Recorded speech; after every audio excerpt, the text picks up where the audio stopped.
goes for goal and finishes off the PSG victory. Nuno Mendes est lancé, Nuno Mendes va vite, Nuno Mendes passe devant Quadrado, le tir, oh il est beau celui-là, le but de Nuno Mendes. You know the football, it is what it is. Le premier but de Ronald Colomboigny avec le Paris Saint-Germain, quelle joie.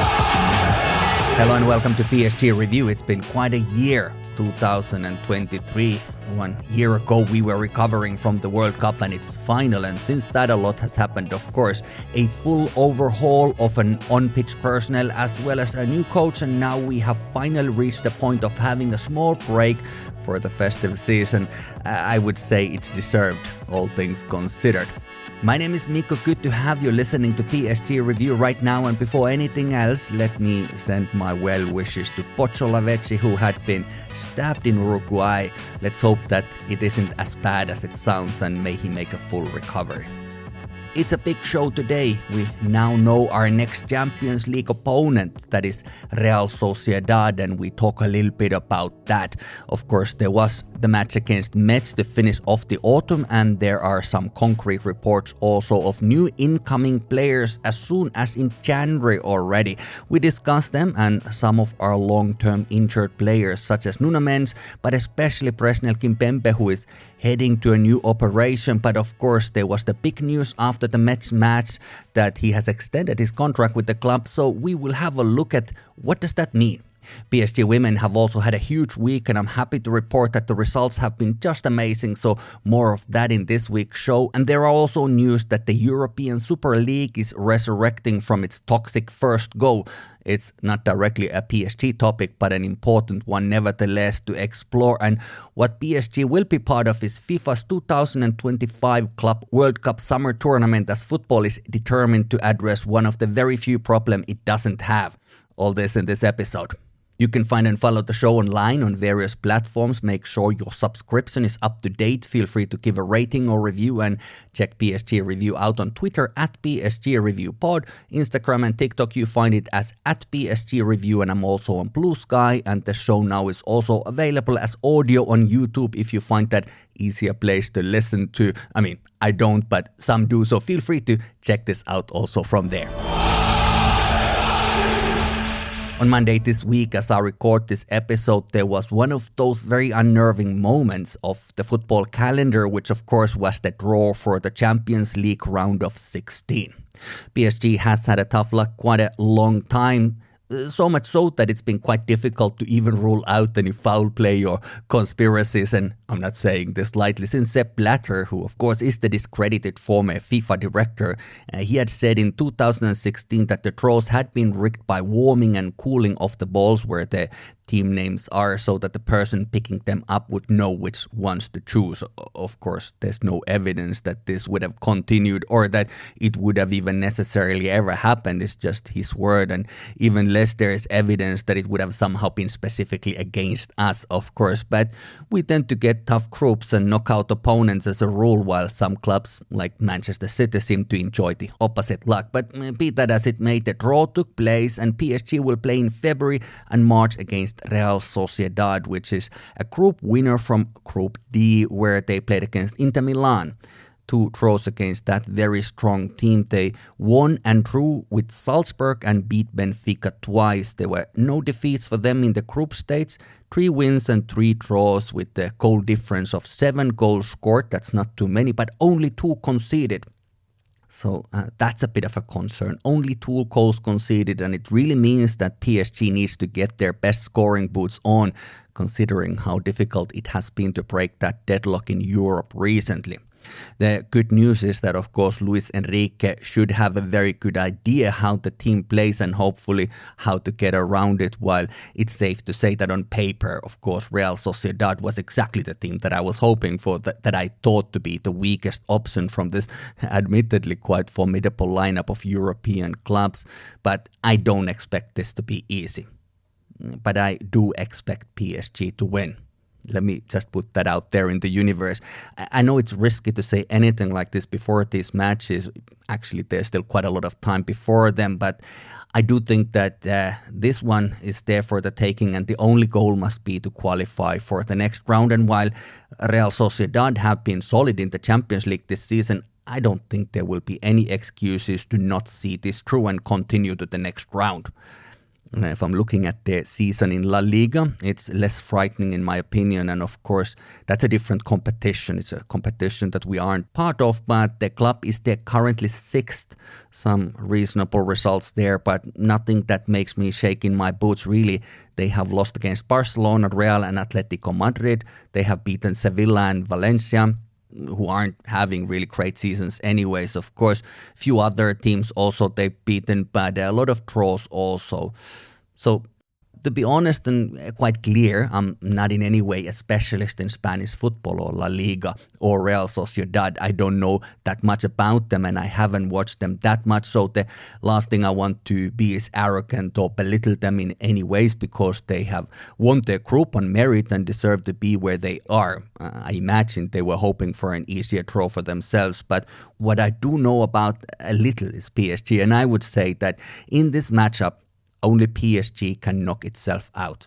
It's up to our team to find itself, the rhythm, the passion, the mentality, more than anything else. If we don't, Real Sociedad might take this duel, but I feel like it's for us to lose, then otherwise it is there to be taken. But for once, we're not playing one of the favorites to win the whole thing on the round of 16, so it's time to show what we have, and there's also still time before those matches and also potentially an opportunity to even get some new players. We will talk about that in a little bit, but before that, let's have a look at my 10 things we need in order to do well in Europe this season.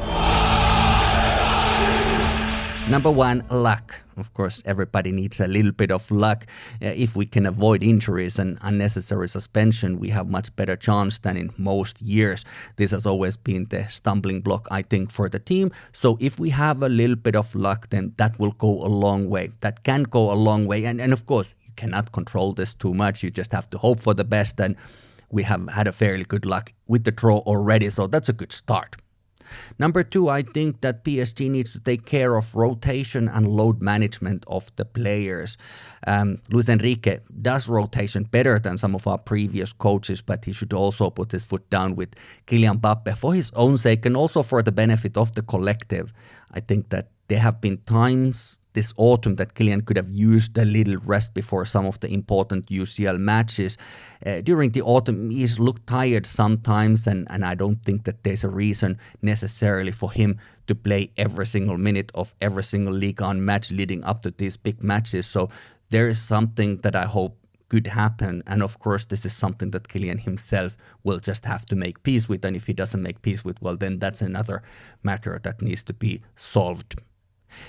Number 3, team spirit and unity of the collective. This is a new project. The dynamics might be still forming, but I'd like to see sort of more looseness and joy in the way that the team plays. That's something that will also bring in sacrifice on the pitch. Our players are still looking for each other, so this is something that can only happen with time, of course, but let's hope that we are going to be quite a few steps further in that when it comes to the first match day around mid-February against Real Sociedad, and that's going to be at Parc des Princes. Number 4, and we were talking about this in last episode with Lee Davey. I recommend you to listen to that episode if you already haven't. I thought that it was a good conversation. We need to integrate Gonzalo Ramos to this team, into our attack. We have wonderful target player and a lot of money has been paid to have him in the team, yet he hasn't really gotten consistent playing time. It's very difficult for him to be as effective as he could be if he doesn't get those minutes, if he doesn't get the routine and the consistency. We need to integrate him better into the team, and I think this is something that I hope Luis Enrique will do during this next couple of months. But the answer is not just to play him. We also need to play for him. There's no point in leaving him in the box unserved because we need goals. The team needs goals and he's a goal scorer. So of course there needs to be some service to him to make those goals happen. Number 5, I would say we need to fulfill the potential. The players like Ugarte and Kang In Lee, they came with huge potential and initial impact, but they haven't quite had the level of consistency. I mean, that's an issue, and it's not just an issue with them. There needs to be very high standard for everybody. In order for PSG to do well in Champions League especially, everybody in the team must be sort of towards the top end of their abilities. I always use the example of Danilo. Danilo is not the best player of PSG, but he is the one player that always plays on the top end of his ability. He's always performing on his highest level, and it is a good level. But there are a lot of players who might be much better, but they are just struggling to, to bring it out of themselves. I think one of the best examples in the whole footballing world is our former player, Julian Draxler. I mean, that guy was able to do anything, but it just doesn't come out of him. Somehow he's unable to play on that level, certainly consistently, but we all know how good a player he is. So we need our current players to play at the top end of their own abilities. Number 6, we need to find the strategy to do this. I'm genuinely happy to see Luis Enrique being unafraid to try things out, even if I don't always get it. I'm not always sure why he's doing what he's doing. But, there are options, and we have different players, and sometimes players are unavailable, so there needs to be solutions for that. For instance, Ashraf Hakimi is going to be going to African Cup of Nations. Lee Kang-in is going to go to the Asian Cup. So there needs to be different types of solutions, and also different types of solutions for different types of opposition, but it's good to have a strong go-to 11 that has automation and routine, and I feel like we're still looking for that. What is the best 11 for PSG? Number 7, we all need to have faith in this progress, and I hope that the club does. And it does look like the club does have faith in this project. For once, the trend this year is very positive. I think that the improvement so far from the past season, it's huge, but things also take time. And what I'm saying here, they're not criticisms of the team, they're not criticism of the club or the directors or the coaches or the players as such. They're just thoughts. And PSG must not panic. We must not panic buying January, and we must not panic in general. The club needs to keep on building. That's very important. And one has to also make peace with the fact that it's okay, even if not all of these things are going to happen this season. Not everything can necessarily happen this season of rebuilding. It cannot be emphasized enough how new this project is. And for us to get a little bit greedy and want everything here and now, it doesn't necessarily happen like that. I hope that the team is going to have a good run in Europe. I hope that they're going to go all the way. I hope that they're going to win Champions League. Of course I do, but I'm not necessarily expecting that to happen. So we need to have a lot of patience.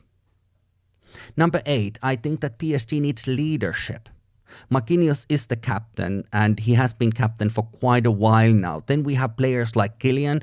He's hurt. I'm sure he's heard on locker room. I'm sure he's heard maybe sometimes too much. This is the allegation that is always said, that he's the real leader of the not just this team but the whole club. Now, I don't necessarily believe in that. I think that is an exaggeration for clicks and traction and whatever else online. But it is something that exists within these dynamics. Then we have players like Danilo, Warren Zaire-Emery, and Lucas Hernandez. They lead by examples. I think that they are very good examples of people who are leading by example, and we need more strong players who are going to be able to pull the team up a lot. And of course, we need just players who don't need to be pulled up, who will do that to themselves. So of course, you need leaders, but of course, everybody needs to be some kind of a leader, even if not everybody needs to be the alphaest male on the pitch all the time. There's been many changes in the locker room recently in the last sort of half a year. So the locker room needs to be ready when these big matches come. These are also mental battles, and the locker room needs to be ready. And this is especially key in away matches, because PSG's record in Champions League, this group stage in away matches in other stadiums, not really great. Number 9, focus. Now, in Champions League, PSG has suffered from silly mistakes during this autumn, sort of inexplicable foolishness, sort of temporarily losing the entire plot. And in Champions League, these mistakes are punished as a rule. The players stop playing without the referee whistling, things like that. You remember all those situations that have been happening during the course of this autumn. It's just one of those things that can't happen in future. There needs to be consistent focus on all times. I think that is one of the keys. And then lastly, number 10, Kylian Mbappe. You know, when a lot is given, then a lot is expected. And I think that Kylian, to me, he is the best player in the world. And we need him to live that reality on the pitch as well. For PSG to do well in Champions League, we absolutely need the peak Kylian Mbappe. It is what it is. Because our attack is working around him, even for him. And I think that he can do it. And I hope that he will also do it. But we will need the best of him in order for good things to happen in Europe. That's my 10-point checklist for the spring. And some of those things are completely outside of our control, like, for instance, luck, injuries, things like that. But there are also some things that can be worked on. I'm feeling fairly positive about the progress all in all, but to go that extra bit further, there are some of these things to concentrate on. Let's have a look at the last match of this calendar year 2023, which took place last night as I record this on Thursday. Metz came to Parc des Princes after a last-minute draw against Lille last weekend, a little bittersweet in that sense after having dropped 2 points for no particularly good reason. But Donnarumma was back after his suspension and PSG was playing with back three, Marquinhos, Skriniar and Danilo. Midfield with Lee Kang-in, Manuel Ugarte, Vitinha and Warren Zaire-Emery, and going forward we had Kolomuani, Bradley Barcola and Kylian Mbappe, who was celebrating his 25th birthday on the night as well. Really tedious first half is all I can say. Metz was parking the bus like you wouldn't believe, and while PSG held nearly all of the possession, there were only 3 shots and 1 of them on target to show for it in the first 45 minutes. Our defensive line was basically closer to the Metz box than the halfway line. Really bizarre thing to witness, and there was genuinely nothing to show for any of that. It was just 45 minutes of not a lot, just kicking the ball around and not getting many shots or not getting a lot of action to begin with. But the second half was more eventful. Lee Kang-in gave a beautiful assist to Vitinha, who scored the first goal, and that of course really opened Metz up a little bit as the 0-0 draw was out of the window. They had some chances, but it was the birthday boy Kylian Mbappe who got the goal next. Really a perfect shot from the edge of the box. There was nothing that the Metz keeper could do about it. They did get one back from a corner kick, but finally it was Kylian Mbappe's ingenious run that stole the ball from in front of the Metz keeper, and he basically then walked it in. 3-1 was the final result, and to crown the celebration, Ethan Mbappe made his first professional debut as well in the dying minutes of the match. Sounds all good, doesn't it? Well, the result is good, but some observations just have to be made. It's really great when Mbappe can score because our attack is so geared to serve him, like I said, so we actually need him to score, otherwise it's not a lot of action. Randal Kolomuani finds it difficult to be useful around the system, and apparently Luis Enrique doesn't really even want to try giving Gonzalo Ramos minutes at this point. I was talking about that, how that is one of the problems as far as I see it. Now, in this match, he was brought in after 90 minutes at the same time with the young Mbappe, while Asensio, who basically cost us 2 points against Lille, was not very effective for closer to half an hour. And I'm not saying this against Asensio, I'm saying this for Ramos. I also feel like, especially since Hakimi, who didn't play anyways, going to go to the African Cup of Nations quite soon, it would be great to see a little bit more of Nordi Mukiele. It's Mukiele and Ramos who I feel are hard done by Luis Enrique, and I'm not entirely sure why, because I think they are both great players. This is a topic we were discussing a lot in last episode with Lee Davey. So, like I said, if you haven't checked that episode out, you can go and give that a listen. You also have to give a little bit of extra credit to Vitinha, who is having a great season so far.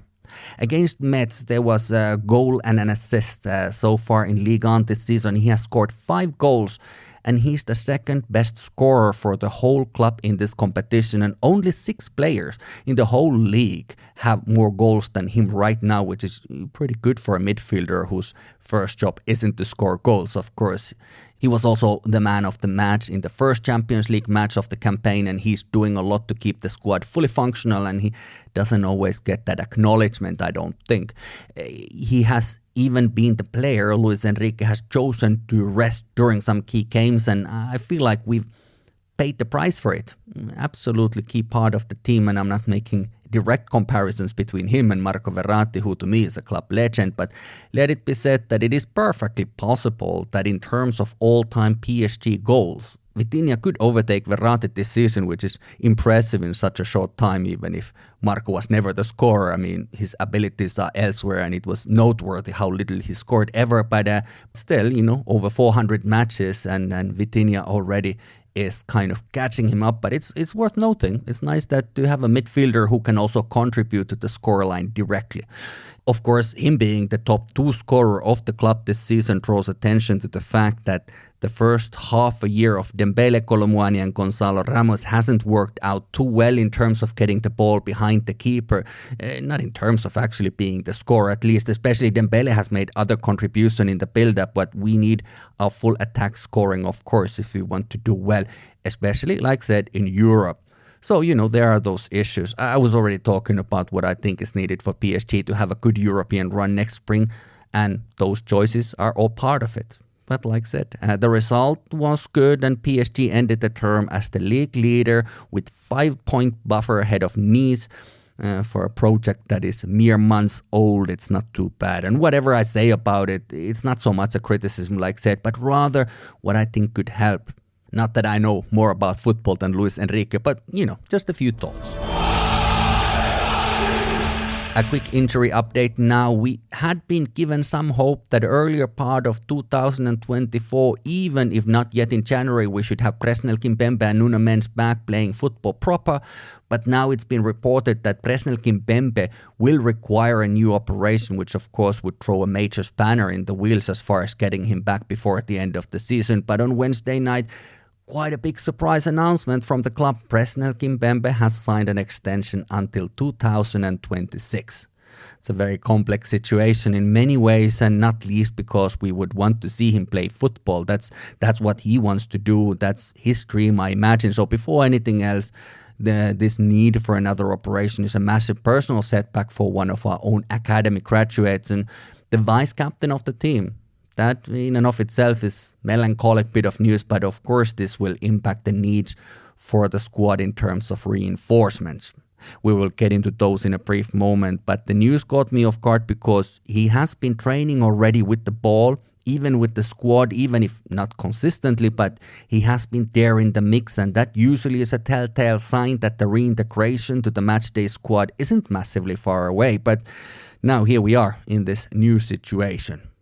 Some people were thinking that it is utter madness to extend an injured player, but of course Presco is one of our own, and of course that means something. But even pragmatically speaking, setting aside the sentimental argument for a moment, Luis Campos has been reportedly doing recently these deals where the salary depends quite heavily on the minutes played. So if that is the case, and I don't know if it is, but I could imagine it is, perhaps this is a good compromise for all involved. Nuno Mendes had also been sidelined for a very long time before he went to have his operation this autumn in Turku in Finland, which incidentally is where I am from. Well, not from Turku, of course, but from Finland nevertheless. He was operated in the same place and by the same surgeon as Nordi Mukiele had been a little bit earlier. But the point is that there's something a little unusual to me in that these players had been sidelined for a significant amount of time before the decision to operate had even been made.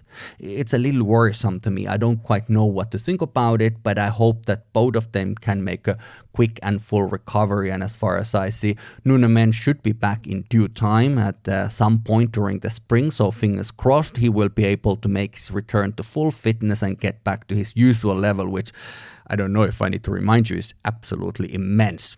He's one of the more exciting players that we have. As far as the talk around the new recruits go, there is now a lot of talk about two young Brazilian players who are Gabriel Mochando from Corinthians. He's a very talented midfielder, and then there's Sao Paulo FC central defender Lucas Beraldo. Some sources suggest that we are very close to both signatures, but seeing, of course, is believing. Basically, neither one of them now is a left back, so as far as the conversation is at the moment, there's no direct rumors certainly at this point to get one more of those, and I'm pretty okay with that, because while Nuno Mendes is still only working his way back, we do have Lucas Hernandez, who has been, for my money, the best new signing out of so many that we had last summer. He really is not just a good player, but he is the very definition of professionalism. I had my doubts. If you are a long-time listener of the show, you might remember from the last summer, I had my doubts about him, partially because of his injury history, and long may that remain a history. Hopefully no new ones occur.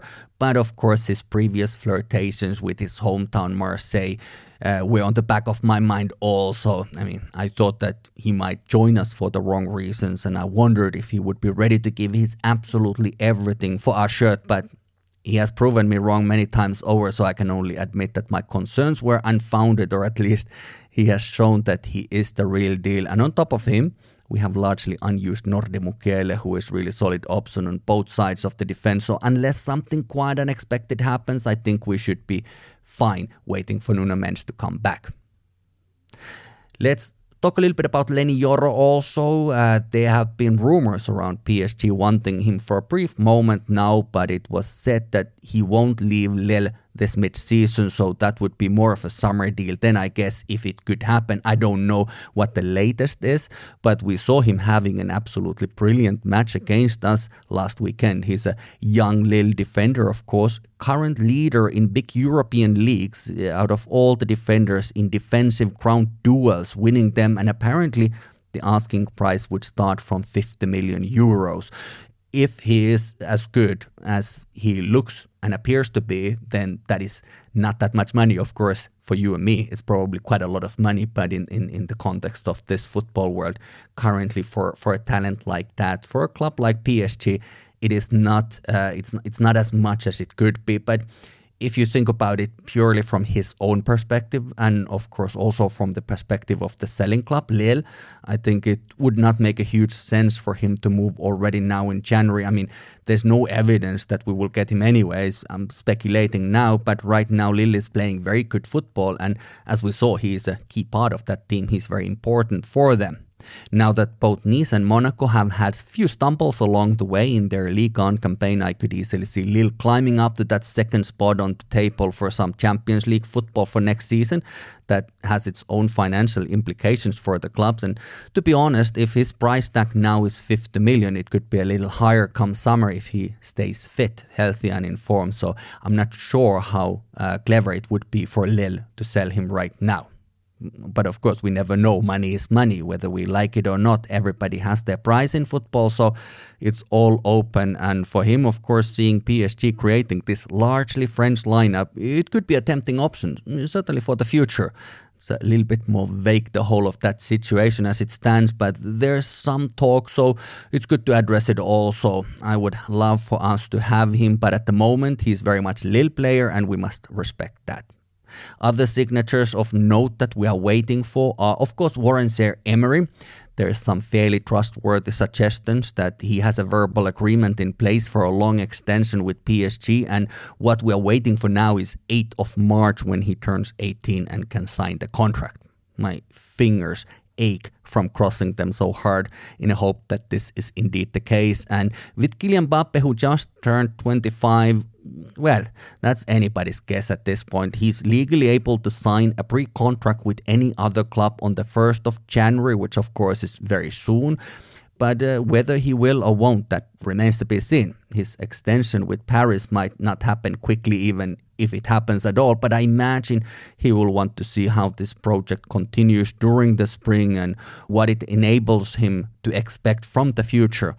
Big questions, undoubtedly, are the Champions League run, which will now start against Real Sociedad. That could give some indication to him where we are going, but of course he is a very key part of it. He also needs to turn up for those matches for PSG to do well, like I was saying earlier, but also he wants to play next summer both in the Euros as well as in the Olympics. And then he has specific demands for the image rights and such, which will be key in his next contract, whoever he signs it with. Basically, the pool of potential clubs for him is not endlessly large in his price range. So for me, it really is 50-50 at the moment. And a little bit later in the show, we will talk about the resurrection of the European Super League, because one of his potential suitors is pretty much the epicenter of it. So how would that impact Mbappe's choice? That to me is also a question worth asking. PSG women have had quite a week, 3 absolutely huge matches within 7 days. 2 of them in the Champions League against AS Roma, one in Paris and one in Rome, and one derby against the very strong Paris FC side, which by the way just knocked out Real Madrid out of the European competition after having done the same earlier this autumn against last season's finalist Wolfsburg. So that gives you a picture of what type of team we're dealing with. And 3 wins out of these 3 matches. It's really great, and perhaps the tide has turned even to a small extent because the club hired our former captain, Shirley Cruz, as the assistant to their coach, Jocelyn Bresseur. Whatever the reason was, I don't know. This was a solid final stretch before the end of the year, and there's currently some quite exciting news about potential transfers. We will see, of course, if they will happen or not. It's rumors, obviously, at this point, but names like Sandy Toletti and England goalkeeper Mary Earps have been mentioned. Who knows what will come? The issue is largely the defense and maybe depth, if I'm being entirely honest. It's very far from what is needed to go all the way, but let me not be negative. This has been a great run for now, and hopefully next year things can improve even further, because in 1 week now PSG went from bottom of their Champions League group to second and competing for the top spot. So let's take that as it is and hope for this trend to continue. Before we go, let's cover the news that came up quite recently, and that is that FIFA is going to organize, not next, but the summer after that, a Club World Cup during the summer in the United States. That's 2025 summer, so not next summer when there are Euros, Olympics and Copa America at least. They like to cram in as many matches as possible beyond what might be humanly possible or at least wise. But PSG is part of this summer tournament, and that will have 32 teams from around the world, and it will last a few days short of full month from mid-June to mid-July.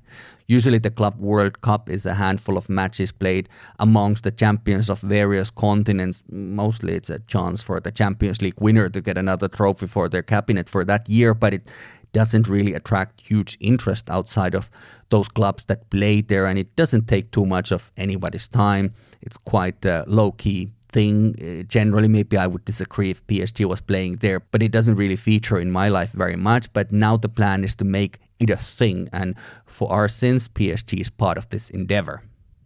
Technically, I'm happy to see PSG playing against clubs from different continents. I think that's quite exciting. I'm quite happy to see PSG playing against, for instance, against African clubs or South American clubs. I mean, that's quite interesting and exciting, clubs that we haven't played against before. So it's not the idea of having truly international, global club competition that I have a problem with. I actually find it quite interesting in many ways, but this format isn't it. This is a very cynical money-making scheme where FIFA is trying to cash in based on these things like the success of UEFA's Champions League. So it's just ever so slightly different footballing structures beating the same dead horse at this point. There are already too many matches for these players. We have club football, the leagues, the cups, 3 European competitions. In Europe, we have Nations League, various qualifiers to the World Cup and Euros, and other continents have their own qualifiers and competitions. There are friendly matches on top of that. And then during the summer in the Northern Hemisphere, we have these actual tournaments, the World Cup and the Euros. There's Copa America, and African Cup of Nations and Asian Cup are in the beginning of the year. They're about to happen very shortly. So there's a lot of football, and it's not even a question of staying healthy for the players, and this workload will undoubtedly add to injuries, and there might be more recurring long-term issues for players, but it's also not that great to watch the exhausted players trying to play yet another tournament, yet another match in yet another country, for them to play even more matches than they already do. And this will basically happen when they should be on summer holiday and also coming to compromise the preseason. The teams aren't going to be in great shape at this time of the year when the transfer window is open. Players are changing clubs, somebody's leaving, somebody's coming in. There's a lot of rebuilding going on while this is happening. So I don't know, perhaps this will be some sort of substitute for summer tours, which are partially preparation, of course, but also serve as marketing campaigning in various regions. And usually there's money involved for the clubs too. So this is basically FIFA wanting to create an opportunity that no one asked for to make money instead of clubs and giving players more matches to play. We will have to see how it will actually unfold in practice, but I'd be fully behind the players if they said that, no, we don't want this. It's getting too much. It's fun to watch football. I enjoy it very much, but at some point you have to also acknowledge that perhaps it's a quality of football rather than the quantity of it that makes the difference. Look, if there needs to be more matches added to the football calendar, especially in Europe, what I would do, and I would say that this could be a welcome development in European football, is to add new competitions. Like, for instance, now we have had the Conference League for a few years now, and I think it's a good thing because it's different teams that are playing. It doesn't involve all the same players, so more players get to play those matches as opposed to, not playing those matches, and more clubs would get continental football. I mean, that means something to them, and it doesn't impact the same players. Like I said, not the same club. So if they added fourth or even fifth competition, just going a little bit downward in the European footballing hierarchy, I guess you could call it, for lack of better word, it could be something to consider because you have more clubs that could have that experience, and it could be interesting for smaller nations from the periphery of this football planet. I mentioned earlier today, I come from Finland, I'm from Helsinki, and my local club, I'm not its supporter, I have my own issues, but nevertheless it is the local club. They are the reigning champions here in this country, but at a push they can play Europa League. Last season they did, and this year they were in the Conference League, and that's brought clubs like AS Roma and Frankfurt to town, and that's something quite exciting, to say the least. So I wouldn't be against that happening more in more places, even in a little bit smaller places, if that's something that people want to do, and then the people who are supporting those clubs would watch those matches. And let it be said also that actually my local club did play in the Champions League group stage once in 1998, and they also got there by beating Metz in the qualifying round, so the circle comes together in this episode very much, but that is the exception that proves the rule. My point isn't to talk about them anyway, that's just an example. It's nice to have these European competitions on varying levels. I think that would be a positive thing. At least it would not be a negative thing, because not all football is the best football in the world, but it's still interesting to the people. So I don't mind if those competitions are added in, but that of course is for UEFA to decide, and not FIFA, who is organizing these other tournaments. So we must keep a separation between these organizations as well. They all want piece of the pie, and usually pieces of the same pie as well. Usually the same pieces of the same pie. Sometimes that can also happen, and if there would be these new competitions on different levels, of course those competitions wouldn't have your Mbappes and Hollands and Bellinghams competing in them, so it would be a different thing. So, and it might not be financially the proposition that they are after. The FIFA Club World Cup Summer Tournament gets thumbs down from me. I don't know. I guess I will be watching it as I watch friendlies during the summer tours in general if it happens. But if a movement or a boycott is created for the betterment of football in general and the welfare of these players, if the players themselves would say that, okay, this is enough now, too much, this is already more than we can handle, I could see myself tagging along to that one as well. It's very cynical altogether, let's face it. And the news from today, as I record this on Thursday, is actually the height of football cynicism. That's another thing that is happening. The European Super League has been cleared by the European courts, and it can go forward. Some quick random thoughts about the Super League resurrection. Obviously, there's very little concrete information as such. I mean, they have some kind of a format that they're introducing about how many teams and how would it work and what are the different levels, so on and so forth. But I mean, at this point, it's very theoretical. So we don't really know how everything would happen or if it will happen. But I'm just throwing out a few early observations about this whole matter. The first attempt of the European Super League was so toxic, especially the English club paid the price for having their names on that list. The fans were not happy. So this really is Real Madrid, Barcelona project. Which other teams can they get into this? Yes, there's going to be some other ones, but we are talking about in order for this to really work, they need the biggest clubs in the world. There needs to be a lot of convincing among the bigger clubs to get them in.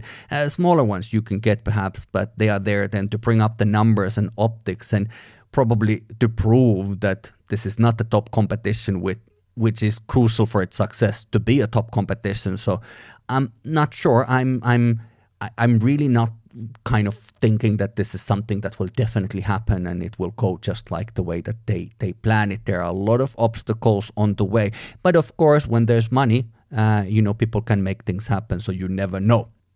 UEFA leaves a lot to be desired, that is clear, but this clearly is even worse option. I mean, it remains cynical no matter how they're trying to paint it as almost philanthropic thing. I really doubt that it is that, and they would have to make it look very much like they are the good guys. This is the great thing. This is for the betterment of football, and this is for the football fans actually, and all of that, because the initial go that they had was such a fiasco that they will really need better optics this time for them to even get it off the ground.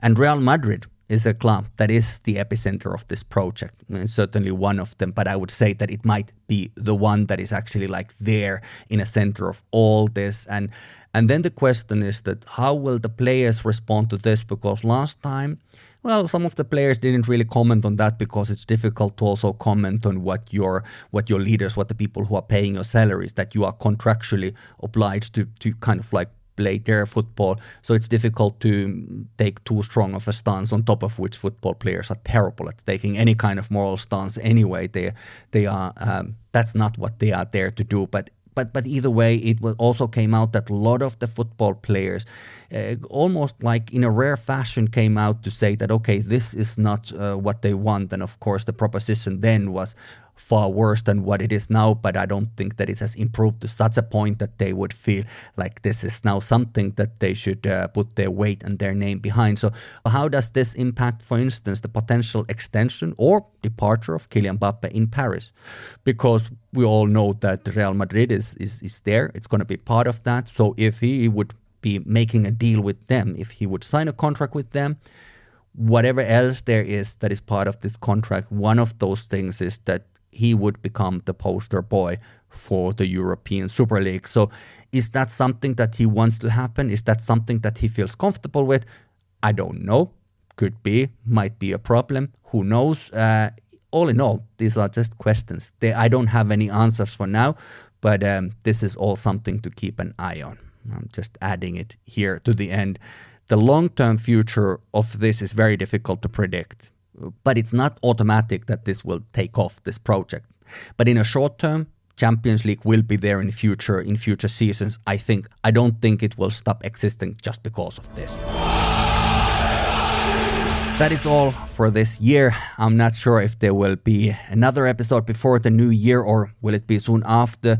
We'll have to see how it goes. I'm also fast approaching the 100th episode, so that's something that makes me very happy. Also very proud, if you don't mind me saying, because this podcast is something I started to get some of these things off of my chest, and now almost 2 years and currently 98 episodes later, I have had listeners from 119 different countries, from what there is to 100, I guess, in general, and I'm immensely grateful for all that. It's one thing to make this show, but you listening to it makes it an actual thing. Otherwise, I might just talk out of my window and hope somebody hears it. So thank you, genuinely. I really appreciate you for taking this moment every week and sharing it with me. Look, I don't know if you celebrate Christmas, Kwanzaa, or anything else, but if you do, have a good time with that, and if not, have a good time regardless. I feel very content with where the football has left us this year, and I really can't wait to see what next year brings with it. Take care, we will have more PSG review coming. Peace.